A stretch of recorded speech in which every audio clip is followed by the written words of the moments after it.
Hello students, let's understand the question. देखिए, question में सब कुछ है। क्वेश्चन में हमारा मॉडुलस फंक्शन भी है, क्वेश्चन में हमारा ग्रेटेस्ट इंटीजर फंक्शन भी है। ठीक है, इसको सॉल्व कैसे करेंगे, आइए इस मेथड को हम सीखते हैं।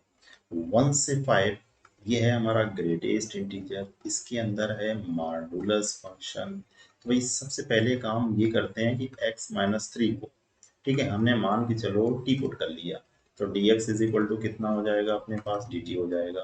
लिमिट क्या हो गई, देखिए जब हम लोअर लिमिट रखेंगे तो 1-3, 1-3 का मतलब कितना हो गया, -2। 5 रखेंगे, 5-3 का मतलब क्या हो गया, 2। अच्छा, इसके प्लेस पर हमने क्या लिया, t लिया, तो greatest integer of mod of t, और dx के प्लेस पर हमने क्या लिया, dt लिया। अब एक नई चीज हमें पता चल रही है, यहाँ पर नई चीज हमें शो हो रही है, क्या, इवन और ऑड फंक्शन की।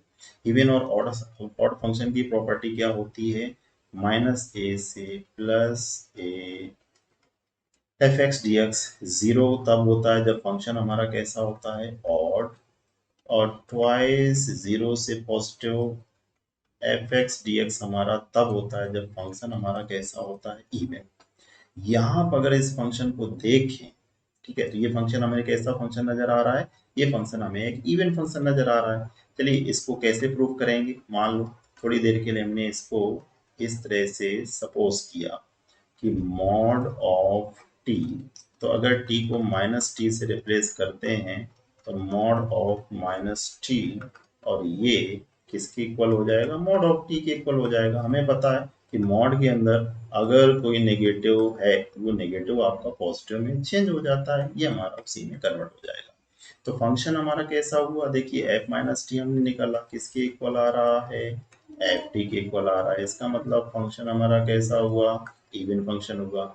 इवन फंक्शन हुआ तो इस इंटीग्रल को हम क्या लिख सकते हैं, ट्वाइस 0 से 2 and greatest integer mod of D T.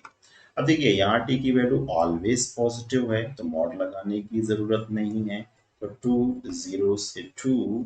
अब ये प्योर हमारा कन्वर्ट हो गया किसमें, ग्रेटेस्ट इंटीजर फंक्शन में।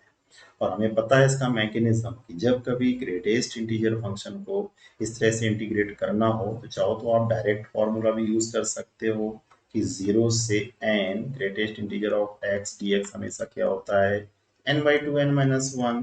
तो इस फॉर्मूले को अगर हम यूज करते हैं तो ये हो जाएगा ट्वाइस इंटू n/2 का मतलब 2/2 n-1 2-1।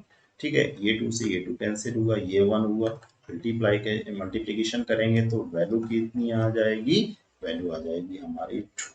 तो इसका जो प्योर आंसर होना चाहिए ऑप्शन 2 में 2 आंसर हमें शो हो रहा है। होपफुली क्वेश्चन आपको समझ में आ गया होगा। Best of luck, thank you.